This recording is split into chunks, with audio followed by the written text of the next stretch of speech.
नमस्कार।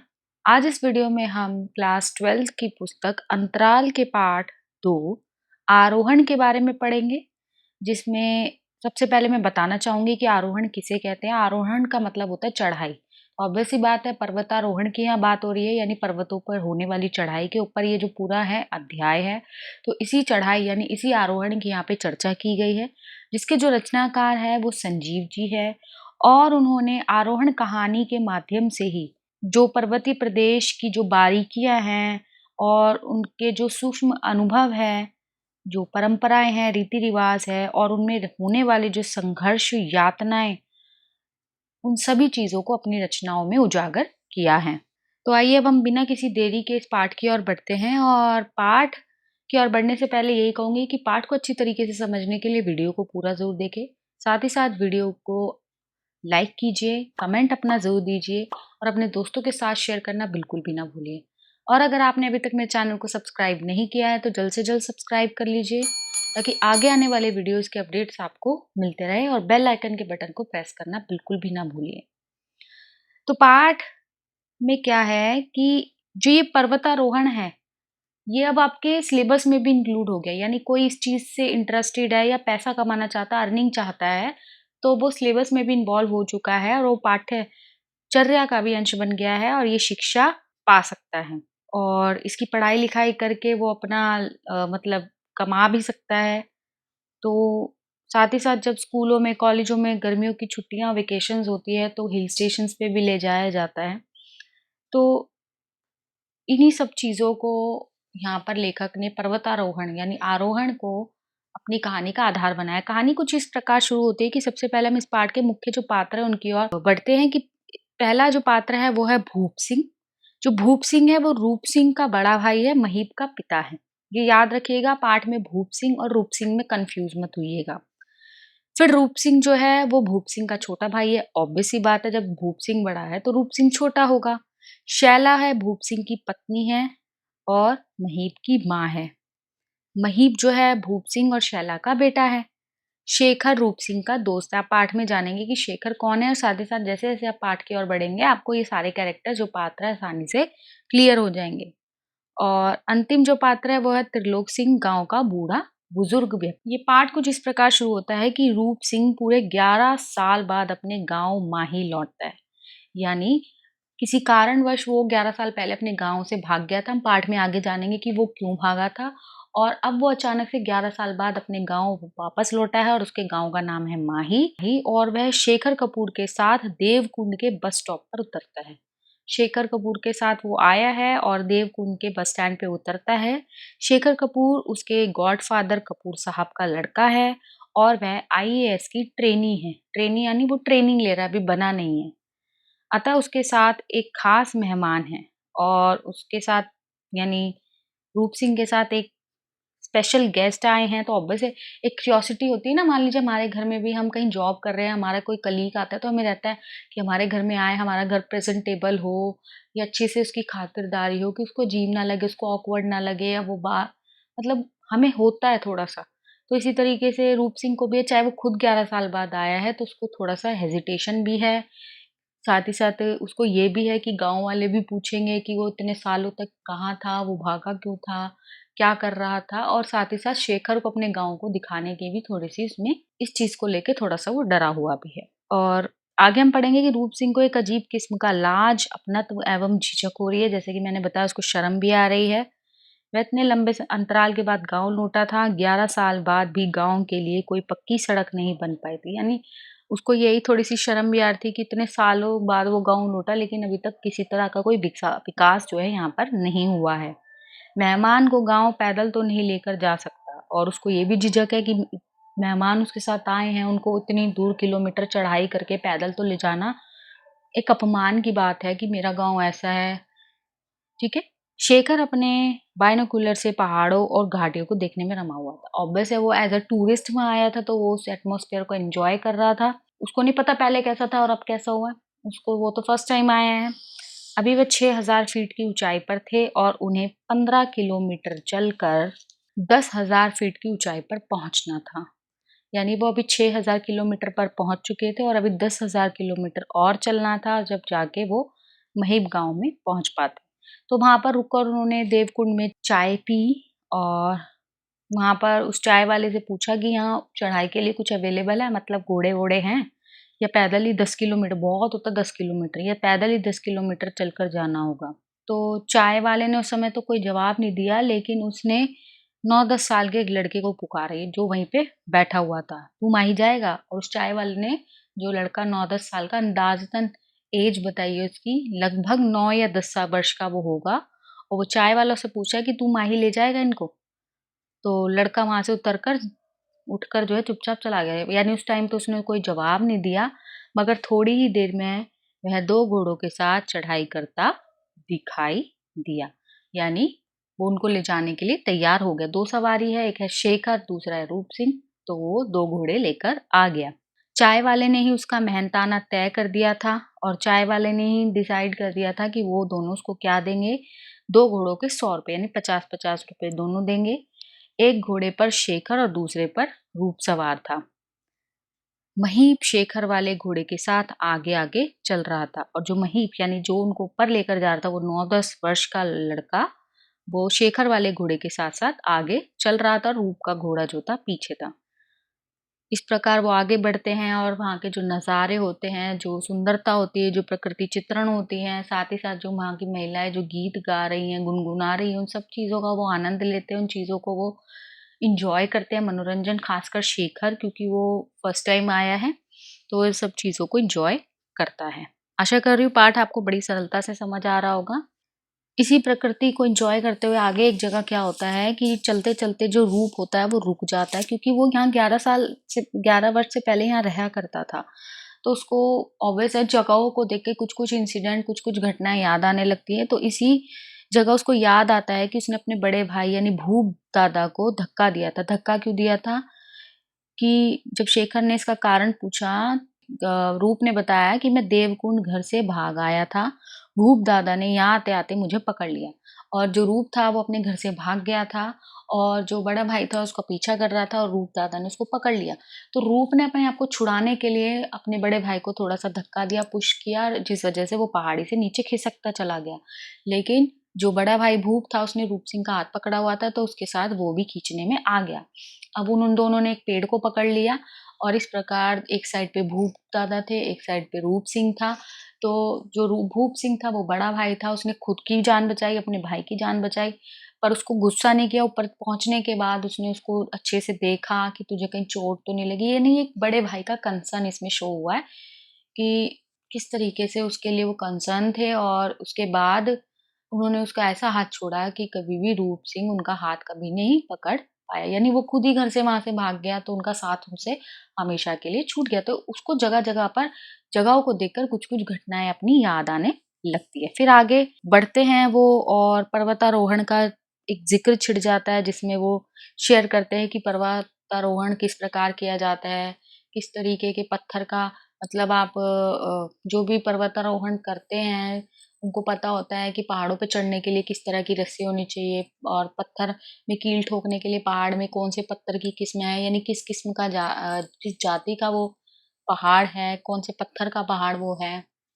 आप उस पे इज़िली चढ़ाई चढ़ सकते हो, नहीं चढ़ सकते। तो ये सारी बातें उनके बीच में डिस्कस होने लग जाती है और जो महीप होता है वो उनको फिर कहता है कि साहब जल्दी करो ना, यानी वो रुक जाते हैं बीच में और इसी बीच में वो बातें कर रहे होते हैं।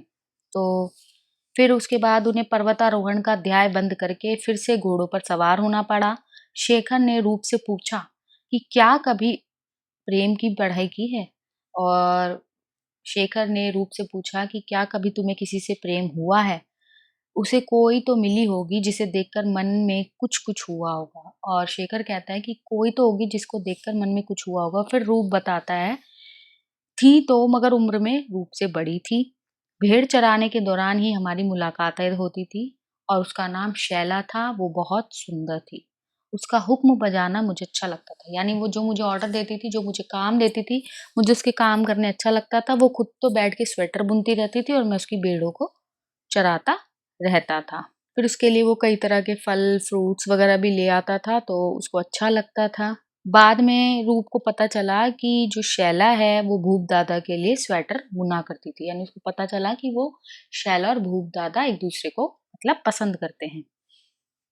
और उसको पता चला कि मैं तो सिर्फ़ लक्ष्मण हूँ, ये सीता है और राम भूप दादा है। आगे शेखर इस इंसिडेंट को यहीं ख़त्म कर देते हैं और आगे बात होती है कि शेखर को जो ये इलाका है ये स्वर्ग जैसा खूबसूरत लगा। रूप बताता है कि जब पांडव स्वर्ग जाने के लिए इसी रास्ते से गए थे, यहाँ का आखिरी गाँव सुरगी है यानी स्वर्ग। शेखर ने महीप से कहा तेरे पाँव में दर्द होता होगा। यानी उन दोनों को बीच-बीच में उसका भी आ रहा है कि चाहे वो पर्वतारोहण कर रहा है, हमारा काम कर रहा है, लेकिन है तो इंसान ही, उसको भी पैरों में दर्द होता होगा और हम तो घोड़ों पे बैठे हैं और ये बेचारा छोटा बच्चा 9-10 साल का चढ़ाई चढ़ रहा है। तो शेखर ने उससे पूछा कि पाँव में दर्द होता होगा तो चल आजा तू भी थोड़ी देर घोड़े पे बैठ जा। तो हम पैदल चल लेते हैं कि तू घोड़े पे बैठ जा, हम थोड़ी देर पैदल चल लेते हैं। लड़के ने महीप से मना कर दिया तथा बातें करने से रोक दिया क्योंकि रास्ता खराब था, क्योंकि वो डिस्ट्रैक्ट हो सकता था, माइंड डाइवर्ट हो सकता था। रूप शेखर को बताता है कि यह एक संयोग ही था कि आपके पापा इधर आकर रास्ता भटक गए और उन्हें मेरी ज़रूरत हुई। वह मुझे मसूरी लेवा गए, तब से मैं मसूरी का हो गया। और वो इस जगह पर आकर उसको याद आता है कि जब आपके पापा आए थे या रास्ता भटक गए थे और मैंने उनको गाइड किया था, क्योंकि जो रूप था उस समय वहाँ यहीं रहता था तो उसको सारे रास्ते मालूम थे। तो उसके बाद वो अपने साथ ही रूप को मसूरी ले गया और रूप जो है मसूरी का होकर रह गया। अब क्या हुआ, वो आगे बढ़ते जा रहे थे और रूप सिंह का गाँव नज़दीक आता जा रहा था, तो रूप सिंह की जो पुरानी यादें थी वो ताज़ा होती जा रही थी। उसको अपना घर, अपने लोग, बाबा, माँ, भूप, दादा और लोग सब याद आ रहे थे। 2 अजनबियों को देखकर गाँव के कुछ लोग अपने-अपने घरों से बाहर निकल आए थे। 2 अजनबी शेखर और रूप सिंह, क्योंकि रूप सिंह जो था 11 साल पहले भागा था, तो वो एक बच्चा था, तो अब उसकी शक्ल चेंज हो चुकी है, तो लोग उसे पहचान नहीं पा रहे हैं। रूप ने ₹100 की जगह 10 की गड्डी से 12 कड़क नोट यानी ₹120 उस लड़के को यानी महीप को थमाते हुए कहा, देखो तुम भी थके हो और तुम्हारे घोड़े भी। ऐसा करो, आज रात यहीं रुक जाओ, सुबह चले जाना। लड़के ने कोई प्रतिक्रिया नहीं प्रकट की और नोटों को गिनने लगा। यानी उसने कोई एक्सप्रेशंस नहीं दिए कि ये मेरी केयर कर रहा है, मेरे लिए कंसर्न है। नो, उसने सिर्फ पैसे लिए, उनको गिनने लगा। फिर रूप जो था एक बूढ़े के पास जाकर, यानी जिस बुजुर्ग आदमी की हम बात कर रहे थे, उसकी यहाँ बात है और ये गाँव का जो बुजुर्ग आदमी जो त्रिलोक सिंह है, उस बूढ़े आदमी के पास गया। तो मतलब वो बूढ़े ने पूछा किस कहाँ आए हो आप? किसके पास जाना है? तो रूप ने उन्हें बताया, बाबा यहाँ 11 साल पहले राम सिंह हुआ करते थे। उनके 2 बेटे थे, भूप सिंह और रूप सिंह। वहीं मांग पहाड़ के नीचे उनका घर था। बूढ़े ने याद करके कहा कि हाँ, रूप तो बहुत पहले भाग गया था। अब रूप ने रहस्य पर से पर्दा उठाया और कहा, मैं वही रूप सिंह हूँ। वह बूढ़ा उसी का दादा त्रिलोक सिंह था और वो जो बूढ़ा व्यक्ति गांव का बुजुर्ग व्यक्ति था, वो उनका दादा था, जिसका नाम था त्रिलोक सिंह। रूप ने उनके पैर छुए। एक कन्या आदमी के पूछने पर रूप ने बताया कि वो पर्वतारोहण संस्थान के बारे में, कि वो वहाँ काम करता है। किसी ने पूछा होगा कि भई तुम 11 साल से कहाँ थे, क्या करते हो? तो उसने पर्वतारोहण संस्थान के बारे में बताया। पर्वतारोहण संस्थान यानी जहाँ पर इन चीज़ों की ट्रेनिंग दी जाती है और सरकार ने उसे इसी काम के लिए ₹4000 महीना वेतन भी दिया है। यानी उसको ₹4000 महीने सैलरी वहाँ मिलती है इस काम के लिए। रूप ने घर जाने की बात कही और रूप ने कहा कि मुझे घर जाना है। तो बूढ़े ने बताया कि उसके माँ-बाप तो मर चुके हैं, क्योंकि जब वो भागा था तब उसके माँ-बाप जो थे जीवित थे, लेकिन अब वो 11 साल बाद लौटा है। तो उसके दादा ने बताया कि जो उसके माँ-बाप हैं वो मर चुके हैं। तब रूप ने भूप दादा के बारे में यानी अपने बड़े भाई के बारे में पूछा। एक औरत ने बताया, अरे वो है, उसकी घरवाली और एक लड़का है, लेकिन वह तो, यानी वो बोलती-बोलती रुक गई। उसने बताया कि भूप सिंह भी है, उसकी एक वाइफ भी है और उसका एक बच्चा भी है, लेकिन वो आगे बात को जारी नहीं रख पाई, कंटिन्यू नहीं कर पाई और वहीं पे बीच में रुक गई। यह कहकर वह चुप हो गई। असल में वो घोड़े वाला लड़का मही भूप दादा का ही बेटा था। यानी अभी तक जो इतने किलोमीटर उनको चला के लाया, घोड़ों पर बिठा के लाया, उनको रिश्ता अपने एक दूसरे से अनजान थे और बाद में रूप सिंह को पता चला ये महीप जो है वही उसके बड़े भैया का बेटा है, महीप। वह अब ढलान में तेजी से उतर रहा था, यानी अब वो वापस नीचे उतर रहा था, जबकि उसके पापा का घर ऊपर था। अभी हमको भी पता चलेगा ये दोनों बाप बेटे यानी भूप सिंह और महीप के बीच कैसे संबंध है, दोनों साथ क्यों नहीं रहते। भूप तो किसी से बात ही नहीं करता। शाम होने वाली है, तू पहाड़ ऊपर चढ़ जा। तभी किसी ने कहा कि लो, भूप तो इधर ही आ रहा है, और किसी ने कहा कि भूप तो नीचे की ओर ही आ रहा है। धीरे-धीरे चलकर वह सामने आया तो कतई असाधारण नहीं लगा, यानी बिल्कुल भी नॉर्मल नहीं लगा, क्योंकि जो पहाड़ों में रहने वाले लोग होते हैं ना, उनका कॉम्प्लेक्शन, उनकी हाइट, मतलब जो मैदानी लोग होंगे, जो पहाड़ी लोग होंगे, उनकी जो बॉडी स्ट्रक्चर होगा, जो शारीरिक बनावट होगी, वो अलग होती है। मैदानी इलाकों में रहने वाले लोगों की हाइट, कलर, कॉम्प्लेक्शन में काफ़ी डिफरेंस होता है, लेकिन पहाड़ी इलाकों में रहने वाले जो होते हैं, उनकी हाइट अच्छी होती है, उनका कलर कॉम्प्लेक्शन भी काफ़ी फेयर होता है। तो यहीं भूप के बारे में बताया गया कि वो कैसा दिखता है, आप ये ध्यान भी रख सकते हैं। गोरा चिट्टा चित्तीदार चेहरा, यानी चेहरे पे हल्के-हल्के स्पॉट्स हैं, लंबोदर चेहरा, लंबा फेस है काफ़ी, ठीक है? और आँखें स्थितप्रज्ञ, यानी का आँखें जो है काफ़ी मतलब कंट्रोल में रहती है, चंचल आँखें नहीं है कि इधर-उधर, इधर-उधर देख रही हैं। देखते ही देखते रूप उनके कदमों पर झुका और बोला, मैं रूप हूँ तुम्हारा बगोड़ा भाई। भाई ने भाई को देखा, भूप ने पूछा कब आया? रूप ने शेखर का उनसे परिचय कराया। भूप उन्हें घर की ओर ले चला। आगे रूप को अपने घर की ओर ले गया, और जो भूप का घर था वो और भी ज़्यादा चढ़ाई पर था, तो चढ़ाई शुरू हो गई, चढ़ाई जो थी खड़ी थी। तो जो भूप था वो तो चल गया ईज़िली, लेकिन जो शेखर और रूप था उनको चढ़ने में दिक्कत हो रही थी, क्योंकि रूप को अब इतनी ज़्यादा आदत नहीं है, और जो शेखर है वो तो ऑब्वियस है, मैदानी क्षेत्र में रहने वाला एक व्यक्ति है। जो भूप था वो भी रूप से कहता है बस इतना सा ही पहाड़ीपन बचा है, मतलब तू पहाड़ी खड़ी चढ़ाई नहीं चढ़ सकता। और भूप ने कमर में मफलर बांधकर पहले रूप को चढ़ाया, फिर शेखर को। वह जिस धैर्य, आत्मविश्वास, ताकत और कुशलता से अपने अंगों का उपयोग कर रहे थे, वह हैरत की चीज है। अब तीनों घर पहुंच चुके थे। भूप ने अपनी पत्नी के साथ रूप का परिचय कराया। रूप तेरी भाभी। रूप ने उनके पैर छुए। अभी तक हमें पता था जो भूप सिंह की पत्नी है वो है शैला। रूप ने उसके पैर छुए। शेखर को इस बात पर विश्वास नहीं हुआ कि वह घोड़े वाला लड़का महीप इन्हीं भाभी श्री का लड़का है, यानी उसको कुछ गड़बड़ी लगी, क्योंकि जब रूप सिंह स्टोरी में हमने देखा था कि जो रूप सिंह था वो शैला को पसंद करता था, और वो स्वेटर बुनती रहती थी। बाद में उसको पता चला कि ये रूप सिंह के लिए स्वेटर बुन रही है। तो जब इन दोनों के बीच में मतलब एक अच्छी बॉन्डिंग थी, तो ये मेरी भाभी कैसे हुई? तो उसको कुछ गड़बड़ी लगी कि जो महीप है इनका बेटा नहीं है, अगर इनका बेटा होता तो इनके साथ रह रहा होता, नीचे नहीं होता। आगे भूप सिंह इस कहानी पे से पर्दा हटाते हैं और वो बताते हैं कि क्या स्टोरी है। वो बताता है कि बाहर वर्षा कहर ढा रही थी। सुबह उठे तो आसमान साफ था। इस पहाड़ पर आने का कारण बताते हुए भूप ने कहा, तेरे जाने के बाद अगले साल यहाँ बहुत बर्फ गिरी। हिमांग पहाड़ धसक गया, यानी भूसंकलन। भूसंकलन उसे कहा जाता है छात्रों जिसमें पहाड़ जो है सरक जाता है अपनी जगह से, जिसकी वजह से जो वहाँ रहने वाले लोग हैं बहुत परेशानियां होती हैं। आप न्यूज़ वगैरह में भी देखते हैं, उत्तराखंड में भी ये चीजें बहुत हुई थी, और पहाड़ी क्षेत्रों में ये न्यूज़ कई बार आती भी रहती है। माँ बाबा भी दब गए, और उस भूसंकलन की वजह से जो माँ बाबा थे भूप सिंह और रूप सिंह के, वो भी उसमें पहाड़ों में दब गए। किसी तरह से भूप सिंह ही बच गया था। चारों ओर तबाही थी। तुझे बचपन में बाबा की सुनाई कहानी याद होगी ना, कि नन्ही चिड़िया वाली जो वो कहानी सुनाते थे। फिर आगे भूप सिंह बताता है कि किस तरीके से उसने इस जीवन में अपने आप को वापस से जमाया और स्ट्रगल किया। थोड़ी बहुत उसने खेती शुरू की, क्योंकि पहाड़ी क्षेत्रों में खेती करना कितना इम्पॉसिबल है। वह शैला को नीचे ले आया, यानी शैला को नीचे ले आया का मतलब शैला उसके साथ जुड़ गई। उसके आने से खेती फल गई, और इन दोनों ने काफ़ी मेहनत की, पहाड़ों पर खेती उगाई। वह पानी की समस्या हल करने के लिए एक झरने को मोड़ लाने में भी सफल हो गया। और पानी की जो समस्या थी कि खेतों में पानी कैसे पहुँचे, तो उसने एक मेहनत से झरने को का रुख भी मोड़ दिया, और उस खेतों में वो पानी भी आने लग गया। रूप ने शैला भाभी के बारे में पूछा। रूप ने बताया कि काम काफ़ी बढ़ गया था और शैला को बच्चा होने वाला था। फिर मैं एक दूसरी औरत ले आया। मतलब जो काम था वो काफ़ी बढ़ गया था, यानी उसको अच्छी प्रोग्रेस हो रही थी काम में। तो हो सकता है उसको थोड़ा-सा पैसों का हो गया हो या कुछ भी, तो वो शैला के रहते हुए भी एक दूसरी वाइफ़ ले आया था, तो वो शैला को पसंद नहीं आया, और शैला से एक बेटा हुआ जिसका नाम महीप है। महीप अभी 9 साल का था। शैला यहीं से नदी में कूद गई, और जो शैला थी वो अपनी पति की दूसरी शादी बर्दाश्त नहीं कर पाई, और वो नदी से कूद गई। बेटा जो है नीचे उतरा तो लाख समझाने पर भी ऊपर नहीं आया। यानी वो अपने पिता का घर छोड़कर चला गया क्योंकि वो अपने माँ की मृत्यु का कारण अपने पिता को मानता है।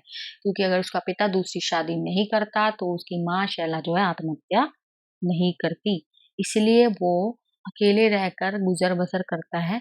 अब इससे हमें पता चलता है बाल मज़दूरी का कि सिर्फ़ 9 साल का जो बच्चा है, देवकुंड से लेकर और इस गाँव तक जो लोगों को लाने ले जाने का काम करता है, तो ये बाल मज़दूरी है, तो ये बाल मज़दूरी की समस्या को भी यहाँ उजागर किया गया है।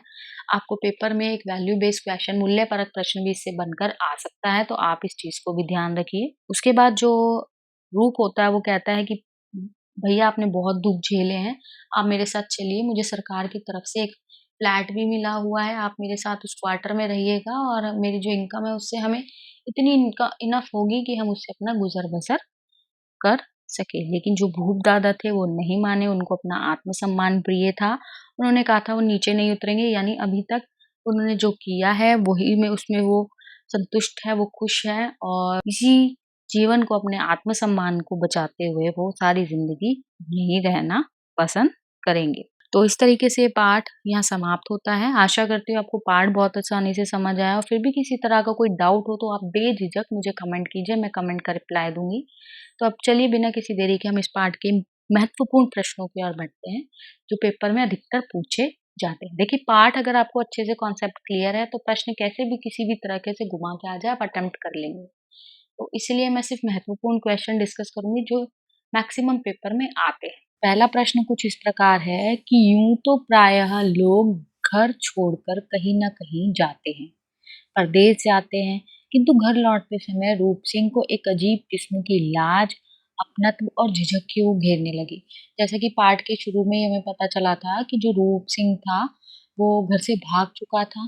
तो इसमें क्या होता है कि जो रूप सिंह था, वो घर छोड़कर नहीं गया था, वो बल्कि चुपचाप बिना बताए घर से चला गया था। प्राय लोग नौकरी की तलाश में घर छोड़कर जाते हैं। वह ये कार्य सर्वसम्मति से यानी परिवार के अन्य सदस्यों की सम्मति से, सहमति से करते हैं। लेकिन रूप सिंह जब छोटा था, तो उसने अपने पिता भाई को कुछ नहीं बताया और एक साहब के साथ चला गया। ये साहब वही हैं जिनको पाठ के शुरू में गॉडफादर कहा गया है। आज वह बहुत वर्षों के बाद घर लौट रहा है, यानी पूरे 11 साल बाद वो अपने घर लौट रहा था। तो यहाँ आने में उसको थोड़ी हिचक भी थी, अपनापन तो था ही कि वो अपने घर वापस आ रहा, तो अपनत्व की भावना तो थी, लेकिन जो उसने काम किया था इसकी वज़ह से उसको शर्म भी आ रही थी, लाज थी और वह समझ नहीं पा रहा था कि वह घरवालों को क्या बोलेगा। साथ ही साथ उसको ये भी लाज थी कि वो अपने गाँव में 11 साल बाद आया और सब कुछ वैसे के वैसे ही है, कुछ भी चेंजेस नहीं आए हैं और जो शेखर देखेगा तो मतलब उसके साथ गेस्ट आए हैं उसके गाँव में। तो उसको थोड़ी-सी ये भी एक हेजिटेशन थी कि अभी तक कुछ नहीं बदला। अतः उसके मन में झिझक की भावना भी विद्यमान थी। प्रश्न 2 है कि पत्थर की जाति से लेखक का क्या अभिप्राय है? कि जब पाठ में शेखर और जो रूप सिंह था, वो जब पत्थरों की जाति के बारे में बात कर रहे होते हैं, यानी अपने ये पर्वतारोहण के बारे में याद कर रहे होते हैं चढ़ाई के दौरान, तो पत्थर की किस्म के बारे में भी बात की जाती है और साथ ही साथ पत्थरों की किस्मों के बारे में बताया जाता है, उनके गुणों के बारे में बताया जाता है, तो उनके विभिन्न प्रकारों के बारे में हमें बताना है। जैसे पहला है ग्रेनाइट, यह बहुत सख्त पत्थर होता है, इसकी चट्टान भूरी होती है लेकिन इसमें गुलाबी आभा होती है, यानी गुलाबी-गुलाबी वो दिखने में पिंकिश होता है। दूसरा होता है बसाल्ट, इस पत्थर का निर्माण ज्वालामुखी के लावा से होता है। तीसरा है बलुआ पत्थर, यह बालू से बना होता है, लाल किला आदि इमारतें इसी से बनी हैं। चौथा है संगमरमर, यह चूना पत्थर के बदलने से बनता है, यह मुलायम होता है। और आखिरी है परतदार पत्थर, यह बारीक कणों से रूपांतरित शैलों से बनता है। ठीक है? ये पत्थरों की किस्म है, पाठ में ये शेयर किया गया है, पाठ में डिस्कस किया गया है। आगे बढ़ते हैं प्रश्न 3 की ओर। प्रश्न 3 में महीप अपने विषय में बात पूछे जाने पर उसे टाल क्यों देता था? यानी उस समय की बात है जब इनकी चढ़ाई जो महीप था करवा रहा था, तो जो रूप सिंह था वो बीच-बीच में अपने भाई की बात, शैला की बात डिस्कस कर रहा था, तो महीप को कहीं न कहीं अंदाज़ा हो गया था कि ये इसका कोई रिलेटिव है। जब वो नाम सेम सिमिलर ले रहा है, शैला बोल रहा है, भूप सिंह बोल रहा है, तो महीप भी बातें तो सुन ही रहा था, ये तो था नहीं कान में रुई डाल के चल रहा था, तो वो भी उनकी बातें सुन रहा था, तो कहीं-कहीं उसको अंदाज़ा हो रहा था कि ये वही चाचा है जो 11 साल पहले घर छोड़ के भाग गया था। तो महीप जान गया था कि रूप सिंह रिश्ते में उसका चाचा है, रूप ने रास्ते में कई बार भूप सिंह और शैला के बारे में बात की थी। वह कुछ-कुछ समझ गया था कि रूप सिंह कौन है। वह उसे अपने विषय में बताना नहीं चाहता था और ना ही अपने विषय में कोई बात करना चाहता था। अतः जब भी रूप सिंह महिप से उसके विषय में कुछ पूछता था, तो वह बात को टाल देता था। वह अपनी माँ के साथ हुए अन्याय को बताना नहीं चाहता था। उसकी माँ ने अपने पति द्वारा दूसरी स्त्री घर लाने के कारण आत्महत्या कर ली थी, जैसा कि हम पाठ में डिस्कस कर चुके हैं। इससे वह दुखी था, उसने इसी कारण अपना घर छोड़ दिया था। यानी जो उसकी माँ के साथ अन्याय हुआ था, यहाँ पर एक वैल्यू बेस्ड क्वेश्चन भी ये निकल सकता है मूल्यपरक, कि महिलाओं के साथ होने वाले शोषण अत्याचार की कथा का भी यहाँ वर्णन किया गया है कि उसका जो पिता था वो दूसरी पत्नी ले आया था, जिसकी वजह से जो उसकी पहली जो शैला थी, जो महिप की माँ थी, उसने आत्महत्या कर ली थी। वो इस दुख को बर्दाश्त नहीं कर पाई कि उसके जिंदा होते हुए उसका पति उसके लिए दूसरी वाइफ ले आया। प्रश्न 4 है, बूढ़े त्रिलोक सिंह को पहाड़ पर चढ़ना जैसी नौकरी की बात सुनकर अजीब क्यों लगा? देखिए, पर्वतीय क्षेत्रों में पहाड़ पर चढ़ना जो है एक आम बात है, क्योंकि ये लोगों का डेली रूटीन है। उनको किसी न किसी काम के लिए ऊपर नीचे होना पड़ता है, ये उनकी दैनिक जीवन का भाग है। उनके लिए उन्हें किसी तरह की नौकरी आज तक मिलते हुए उन्होंने नहीं देखा। जब बूढ़े त्रिलोक को रूप सिंह ने बताया कि वह शहर में पहाड़ पर चढ़ना सिखाता है, तो वह हैरान रह गया। और उसे इस बात की हैरानी थी कि रूप सिंह जिस नौकरी की इतनी तारीफ कर रहा है, वह बस पहाड़ चढ़ना सिखाता है। इतनी सी बात के लिए उसे 4,000 रुपए महीना मिलता है। उसे लगा कि सरकार मूर्खता भरा काम कर रही है। क्यों मूर्खता भरा काम कर रही है? क्योंकि इतने छोटे से काम के लिए 4,000 महीना वेतन उसको दिया जाता है, क्योंकि ये इतना उन लोगों के लिए छोटा काम इसलिए है क्योंकि वो उनका दैनिक कार्य है ये पहाड़ों पे चढ़ना उतरना। और यही वो लोगों को सिखा रहा है, और उसको लगा कि सरकार तो बड़ी मूर्ख है कि इस इतने से काम के लिए इसको 4,000 रुपए महीना। आज के टाइम में तो 4,000 कुछ नहीं है, लेकिन काफ़ी पुराना पाठ है, तो जिसकी वजह से 4,000 महीने की बात हो रही है। रूप सिंह पहाड़ पर चढ़ना सीखने के बावजूद भूप सिंह के सामने बौना क्यों पड़ गया था? देखो, सबसे पहले तो रूप सिंह ने पहाड़ पर अवश्य चढ़ना सीखा था, लेकिन अब वो यहाँ 11 साल बाद आया है, और जो वो वहाँ सिखाता है, वहाँ प्रॉपर इक्विपमेंट्स के साथ सिखाता है। यानी उसके पास रस्सी होती है और पहाड़ों पर जो हुक्स होते हैं वो होते हैं। तो यहाँ पे जो भूप सिंह था वो नॉर्मल था, ठीक है, और वह रस्सियों तथा अन्य सामान के साथ पहाड़ों पे चढ़ना सीख रहा था रूप सिंह। उसके बिना तो चढ़ाई वो कर ही नहीं सकता था। और भूप सिंह एक पहाड़ी व्यक्ति था, पहाड़ों पर रहता था, पहाड़ों पर रोज कई बार चढ़ता उतरता रहता था। इसके लिए वह रस्सी तथा अन्य किसी प्रकार की किसी भी इक्विपमेंट का किसी का सहारा नहीं ले रहा था। वह दुर्गम चढ़ाई भी बड़ी सरलता से कर लेता था। इसके विपरीत रूप सिंह के लिए कार्य असाध्य था। अपने भाई के घर जाने के लिए उनके भाई भूप सिंह ने उनकी सहायता की। भाई द्वारा पहाड़ों पे बिना किसी सहारे की चढ़ाई देखकर वह स्वयं को उसके आगे बौना महसूस करने लगा कि जिस काम के लिए उसको 4,000 रुपये मिलते हैं, शायद ये इसका भाई इतने अच्छे से कर रहा है तो उसको तो और ज्यादा अप्रिशिएशन मिले, प्लस सैलरी अच्छी मिले। प्रश्न 6 है, शैला और भूप ने मिलकर किस तरह पहाड़ पर अपनी मेहनत से नई जिंदगी की कहानी लिखी? भूप ने सबसे पहले वह मलबा हटाया जो भूखलन के कारण आया था। यानी ये उस समय की बात है जब भूप सिंह के माता पिता उस भूस्खलन में मर गए थे दब के। तो उस दौरान भूप ने और शैला ने मिलकर वो जो भूखलन के कारण जो मलबा आया था उसको साफ किया, उसको हटाया। शैला और भूप दोनों ने मिलकर खेतों को ढलवा बनाया, यानी ढलाई के लिए लायक बनाया, ताकि बर्फ उसमें अधिक समय तक जम ना सके। जब खेत तैयार हो गए तो उनके सामने पानी की समस्या आई, अतः उन्होंने झरने का रुख मोड़ने की सोची और उन्होंने अपने खेतों की तरफ झरने का रुख कर लिया। इस तरह से उनके खेतों में पानी की समस्या भी हल हो गई। फिर समस्या आई कि गिरते पानी से पहाड़ को कैसे काटा जाए। यह बहते पानी में संभव नहीं था, तो क्वार के मौसम में उन्होंने अपनी समस्या का हल पाया और उन्होंने पहाड़ को काटना आरंभ किया। इस मौसम में क्या होता है कि जो झरना होता है ना वो जम जाता है और सुबह धूप के कारण धीरे धीरे पिघलता है। इस स्थिति में सरलता पूर्वक काम किया जा सकता है। अंत में सफलता पा ही ली और झरने का रुख खेतों की ओर लाया जा सका। सर्दियों के समय में झरना जम जाता था तो वह उसे आग की गर्मी से पिघला देते और खेतों में पानी का इंतजाम करते। इस तरह उन्होंने अपनी मेहनत से नई जिंदगी की कहानी लिखी। यानी उनके हार्डवर्क को बताया कि ऐसी कठिन, ऐसी दुर्गम स्थित जगह पर भी उन्होंने खेती की जहाँ पर चलना तक मुश्किल होता है, उसको पहले उस लायक बनाया, फिर उसको अच्छे से उसका केयर किया और इस प्रकार उन्होंने मिलकर पहाड़ी में मेहनत से एक नई जिंदगी उन्होंने शुरू की। देखो छात्रों, अगर आपको पाठ का सार अच्छे से क्लियर है तो प्रश्न कुछ भी उठकर आ जाए, ठीक है, आप बड़ी सरलता से उसको कर सकते हैं। अगर आपको पाठ कुछ भी आ जाए, ठीक है, आपको पाठ का सार क्लियर है, प्रश्न किसी भी भाषा में घुमा फिरा कर अगर आपसे पूछ लिया जाए, अगर आपको चैप्टर अच्छे से क्लियर है तो आप बड़ी ही सरलता से उस चैप्टर को, उस क्वेश्चन को अटेम्प्ट कर सकते हैं। तो आशा यही करती हूँ मैं आपको समझ आ रहे होंगे। साथ ही साथ आपको मैं PDF भी अवेलेबल करवा दूंगी, वहाँ से भी आपके रिटर्न नोट्स यहाँ पर रेडी हो जाएंगे। प्रश्न 7 है बाल मजदूरी के ऊपर। मतलब ये मूल्य परक प्रश्न बन सकता है जहाँ पर एक बहुत ही गंभीर विषय पे, जो हमारे समाज में एक बीमारी की तरह है कि छोटे छोटे बच्चों से बाल मजदूरी है करवाई जाती है। तो यहाँ प्रश्न यही है कि सैलानी यानी जो शेखर और रूप सिंह लड़के के रोजगार के बारे में सोच रहे थे, जिसने उनको घोड़े पे सवार कर रखा था और स्वयं पैदल चल रहा था, क्या आप भी बाल मजदूरों के बारे में सोचते हैं?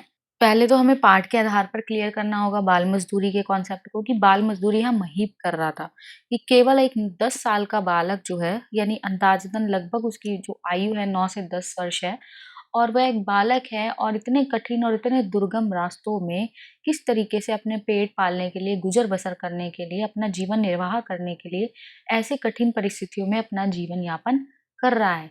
जबकि शेखर को रूप सिंह ने बताया भी था कि अगर यहाँ पे जीवित रहना है, यहाँ पर अगर अपना जीवन चलाना है तो इस तरीके के कठिन कामों को करना पड़ेगा। जो रूप सिंह और जो शेखर थे वो इतने नौजवान होते हुए भी घोड़ों पर बैठे हुए थे, और जो एक 10 साल का बच्चा था महीप, वो 15 किलोमीटर तक पैदल चलकर जाएगा। जबकि शेखर ने उसको काफ़ी बार बोला भी कि मैं थोड़ी देर पैदल चल लेता हूँ, तुम घोड़े पर सवार हो जाओ। और महीप को वापस भी लौटना था, ठीक है? तो यानी टोटल 30 किलोमीटर, 30 किलोमीटर बहुत होता है सिर्फ़ एक 10 साल के बच्चे के लिए। होता सबके लिए काफ़ी है, लेकिन वो काफ़ी छोटी उम्र में ही अपना रोज़गार करने लग गया था। तो यहाँ पर उसी लाचारी को दिखाया गया है कि किस तरीके से अपने परिवार का भरण-पोषण करने के लिए, अपना पेट भरने के लिए, छोटे-छोटे बच्चों तक को काम करने के लिए जुड़ना पड़ता है। और हम भी बाल मज़दूरी के बारे में सोचते हैं, और इन बालकों को पढ़ाई और खेल के स्थान पर मज़दूरी करनी पड़ती है। उनका बचपन छिन रहा है और इन बाल मज़दूरों के सामने अन्य कोई विकल्प है भी नहीं। उनकी समस्या का कोई समाधान होना ही चाहिए। यानी बहुत से टॉपिक उठते हैं, बहुत से मुद्दे उठते हैं, डिस्कस होते हैं, डिबेट्स होती है, पर कोई सॉल्यूशन नहीं उभर कर आता है। ज़मीनी हकीकत कुछ और ही दिखाई देती है। आप भी कहीं आज के टाइम में आउट ऑफ दिल्ली किसी ढाबे वगैरह पे चले जाओ, छोटे-छोटे बच्चे काम कर रहे होते हैं, छोटे रेस्टोरेंट्स वगैरह में भी बच्चे अंडर 18 बिलो जो होते हैं वो काम कर ही रहे होते हैं, और हम भी एक्सेप्ट करते हैं, हम भी उनसे वो काम कराते हैं, हमें भी हम कोई एक्शन नहीं लेते, हमें ठीक है थोड़ी देर के लिए गए हैं, अपना जो भी काम है वो करते हैं और वहाँ से निकल जाते हैं, ठीक है। अगला प्रश्न है उनके चरित्र की, यानी भूप सिंह के चरित्र की विशेषताएँ बतानी है कि पहाड़ों की चढ़ाई में जो भूप सिंह है उसका कोई जवाब नहीं, तो इसी के आधार पर उनकी विशेषताएँ बतानी है, उनके गुणों के बारे में बताना है कि पहला ये है कि वह मेहनती व्यक्ति हैं। पहाड़ों पर रहते हुए उन्होंने कभी बाहर काम करने की नहीं सोची, उन्होंने अपने निवास स्थान पर ही मेहनत की। यहाँ तक कि उसका भाई जो था, रूप सिंह ने भी उसको कहा था उसके साथ चलने के लिए, पर उसने कहा नहीं, मैं यहीं आत्मसम्मान के साथ करूँगा, जो भी अपना काम करना है। इसका परिणाम है कि उन्होंने भूकंप में सब समाप्त होने के बाद फिर से सब कुछ बनाया। दूसरा, वह दृढ़ निश्चय के मालिक है, मतलब जो ठान लिया वो करके दिखाते हैं। उन्होंने सरल ज़िंदगी के स्थान पर मुश्किल ज़िंदगी जी और उससे कभी हार नहीं मानी। वो चाहते तो उसके छोटे भाई ने इतना अच्छा ऑफ़र दिया था, वो चाहता तो जा सकता था, पर वो नहीं गया। तीसरा, वह एक स्वाभिमानी व्यक्ति है। अ, अपने मुश्किल दिनों में उन्होंने किसी के आगे हाथ कभी नहीं फैलाए, बल्कि कठिन परिश्रम किया और अपनी ज़िंदगी को सही रास्ते पर लेकर गए। प्रश्न 9 है, इस कहानी को पढ़कर आपके मन में पहाड़ों पर स्त्री की स्थिति की क्या छवि बनती है? उस पर अपने विचार व्यक्त कीजिए। यानी यहाँ पे स्त्रियों की स्थिति की, जो स्त्रियों की दशा है उसके बारे में आपको बताना है। यानी अभी यहाँ आपको सिर्फ़ एक पर्टिकुलर पहाड़ी क्षेत्रों की जो स्त्रियाँ हैं उसके बारे में बताना है, क्योंकि आपने पाठ जो है वो पढ़ा है जिसका नाम है आरोहण। तो पहाड़ों पर देखो, महिलाओं के जीवन में परेशानियाँ सबके में होती है, सबके अलग-अलग तरीका होता है, सबके अलग-अलग ज़िंदगी जीने का तरीका होता है। तो लेकिन आपको इस पाठ के आधार बनाकर आपको स्त्रियों की ज़िंदगी को व्यक्त करना है कि किस तरह की है। इस कहानी को पढ़कर हमारे मन में पहाड़ों की स्त्रियों के लिए दयनीय छवि बनती है, ठीक है? जानेंगे कैसे? यहाँ की स्त्री मेहनती तथा ईमानदार है। वह अपनी मेहनत से पहाड़ों पर रुख मोड़ने की हिम्मत रखती है, लेकिन पुरुष के हाथों हार जाती है। शैला भूप सिंह के साथ मिलकर असंभव को संभव बना देती है। अंत में अपने पति के धोखे से हार जाती है। वह सब कुछ करने को में सक्षम है, लेकिन पुरुष से उसे इसके बदले धोखा ही मिलता है। ऐसा जीवन किस काम का, जिसमें उसके व्यक्तित्व का उदय होने के स्थान पर नरकीय जीवन मिले, मानसिक और शारीरिक कष्ट मिले। वह अपने पति से ईमानदारी की आशा नहीं रख सकती है। जब मजबूर हो जाती है तो आत्महत्या कर लेती है। यानी कि जैसा कि हमने पाठ के माध्यम से जाना था कि शैला ने हर कदम पर भूप सिंह का साथ दिया था।